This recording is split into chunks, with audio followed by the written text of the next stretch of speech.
你看一下我这个朋友啊，他买了个。人家这个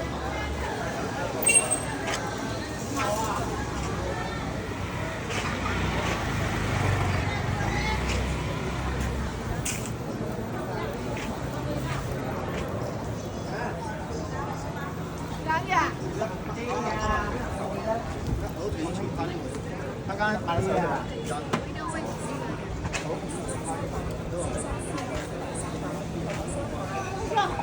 哎呀，东西来了，东西来了。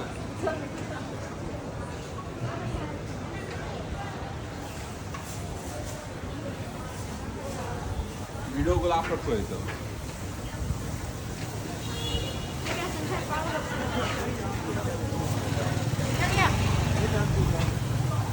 আমি হচ্ছে এখানে স্ট্রিট ফুড খাইছি, তো কথা হচ্ছে যে এখানে স্ট্রিট ফুড খাওয়ার পরে হচ্ছে খুব এনজয় করতে পারবেন, সব ধরনের খাবার খাইতে পারবেন। অ্যালকোহল তো মাস্ট বি যদি খান আর কি। আর হচ্ছে বিয়ার টিয়ার তো অ্যাভেলেবেল, সব জায়গায় অ্যাভেলেবেল, মানে সুপার শপে অ্যাভেলেবেল পাবেন। লোকেশনটা বলেন। এটা হচ্ছে গুয়ানজু গুয়ান এয়ারপোর্টের পাশে। অ্যাকচুয়ালি মেট্রো স্টেশন নাম বলতে পারতেছি না, ভুলে গেছি। আর কি বলবো, আমারে দেখান। তো আমাদের দুর্জয় ভাই এখানে আছে। চিয়ার্স। অফকোর্স চিয়ার্স, কারণ হচ্ছে খাবার আছে, খাবার চাইনিজ গার্লস খাবার আছে এখানে, অ্যাভেলেবেল খাবার আছে ভাই। কিন্তু এখানে চাইনিজ হলো burger, sorry sorry sorry, of course ভাই বার্গার। বার্গার আমি গার্লস বলে ফেলছি, এটা রং হয়ে গেছে, ভুল হয়ে গেছে, ক্ষমা করে দাও। গার্লস বলতে কিছু নাই, সবকিছু হচ্ছে খাবার। ওদিকে যায়, এদিক শেষ। আমাদের ভুল হইতেই পারে, কারণ আমরা চিয়ার্স। সাধারণ নেই। হ্যাঁ ঠিক আছে। No Bangladesh, no Bangladesh, is China's, Chinese, Chinese. Okay, আমাদের এক্সপ্লেনে হচ্ছে খারাপ মেনটেন মন্তব্য করবেন না, এই হচ্ছে কথা।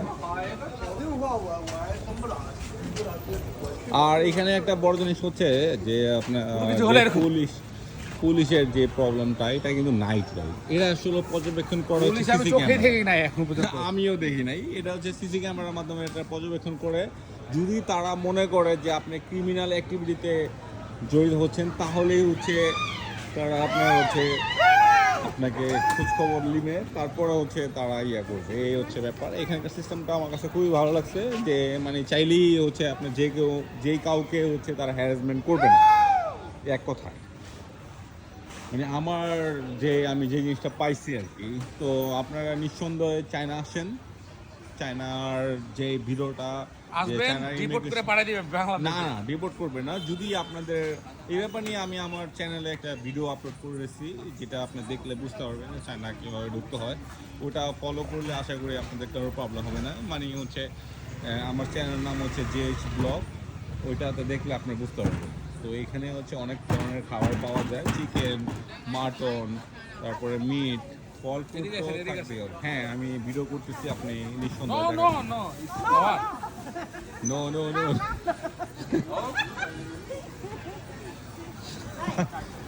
তো এই হচ্ছে কথা। তো দুর্জয় ভাই, আপনি এখানকার কোন খাবারটা মানুষকে প্রেফার করবেন, অ্যাটলিস্ট মুসলিমদের জন্য? এই আরবিতে লেখা আছে যে তাদের আরবি, মানে কোন শপের ভিতরে যদি আরবি লেখা থাকে, হ্যাঁ রাইট, এটা হালাল। অফ কোর্স আরবি লেখা থাকে, যেরকম এই শপে আরবি লেখা নাই। অবশ্যই 100% টুপি মাথায় দিয়ে থাকবে। হ্যাঁ টুপি মাথায় দিয়ে কেন দেখ, বাট আরবি লেখা থাকতে হবে। না না না, ওটার লোগো ভাই। আচ্ছা, এখন পর্যন্ত যতক্ষণ আরবি লেখা পাইছি, ততক্ষণ সবাই টুপি মাথায় দিয়ে আছে। ওকে ওকে। আর একটা হচ্ছে যে এটা রুচির উপর ডিপেন্ড করবে, অনেকে খাই রুচির উপর, রাইট।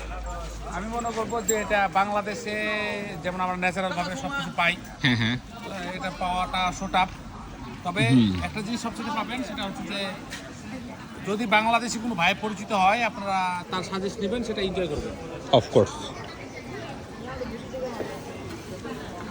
এখানে এখানে অনেক বেবি পাবেন, এটা কোনো প্রবলেম না।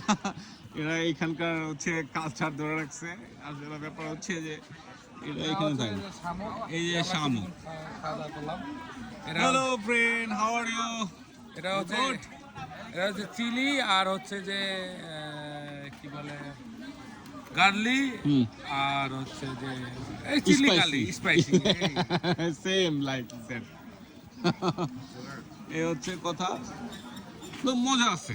কথা হচ্ছে যে এখানে মজা নাই চিল আছে। চিল সেম লাইক মজা তো বাংলাদেশে আছে। বলা যায় আরো বাঙালি হংকংয়ে যারা যাবে তাদের উদ্দেশ্যে কিছু বলার আছে?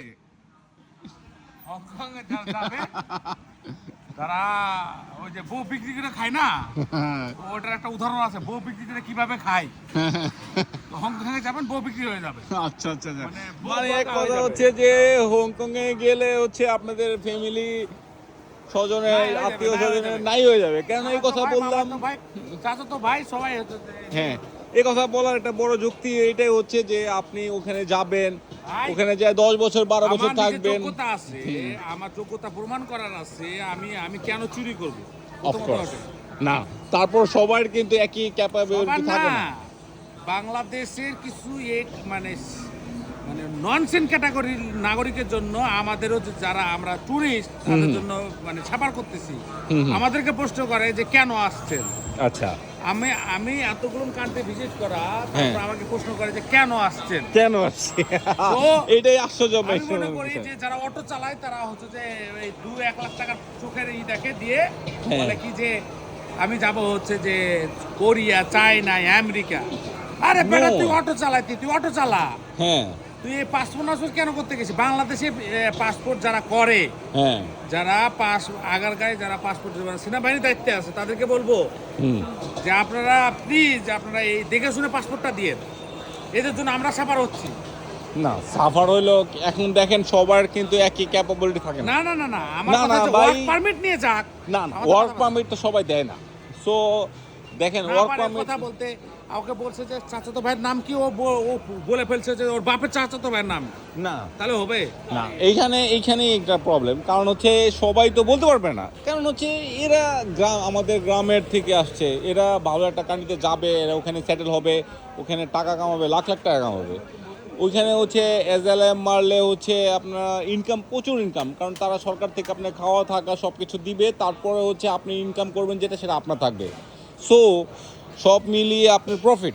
সো আমি মনে করি যে বাঙালিরা যারা আছেন তারা আপনারা বিভিন্ন কান্ট্রিতে যাওয়ার পরে হচ্ছে তারা ওইখানে সেটেল হন, লাইফ লিড করেন, তারা ভালো একটা লাইফ লিডের অনুভূতি হন। তো এই হচ্ছে কথা। তো তারা কি ভিডিও দেখতেছিলাম, টিকটক দেখতেছে। তো সামনে চলেন না, আমি আরো কিছু দেখাতে যাচ্ছি তাদেরকে। তো এইখানে ও ভাই, এইখানে সবই গান্ডু, আমি নিজেও গান্ডু। সো এইদের হিসাব করে লাভ নেই, এরা সামনে পাবেন। তো আমার কথা হচ্ছে যে যারা আসবেন চায়নাতে তারা অবশ্যই ড্যাম শিওর হয়ে আসবেন। চায়নাতে পরিস্থিতি কিন্তু খুব একটা ভালো নয়। ইমিগ্রেশনে কিন্তু হচ্ছে তারা প্রচুর এনকোয়ারি করে যে আপনি কেন চায়নায় আসছেন। যদি আপনার কাছে ট্রাভেল আইডেন্টি থাকে তাহলে অবশ্যই আপনার বলতে হবে, মুখ দেওয়া বলতে হবে, এটা দেখালেই হবে না, এটা মুখ দেওয়া বলতে হবে যে আপনি এই চায়না এই ট্রাভেল স্পটগুলো ঘুরবেন। তারপরে হচ্ছে আপনার হচ্ছে এখানকার মানে এরা প্রচুর সিন্ডিকেট করে। সো সব মিলিয়ে হচ্ছে এটা একটা রং থিং যে আপনি এখানে কেন আসছেন। চায়না এক সময় এরকম ছিল না। তো সব মিলিয়ে হচ্ছে আপনার সব কিছু ডিসাইড করে আসতে হবে, এই হচ্ছে কথা। তো আজকের মতন ভিডিওটা এখানেই শেষ করতেছি। ভালো থাকবেন, আল্লাহ হাফেজ। আমরা অলরেডি মেইন রোডে চলে আসছি, যে কারণে আমি ভিডিওটা শেষ করলাম। এটা হচ্ছে মেইন রোড দেখতে পাচ্ছি, ক্যামেরাটা উচ্চ করে দিলাম, বুঝতে পারছেন।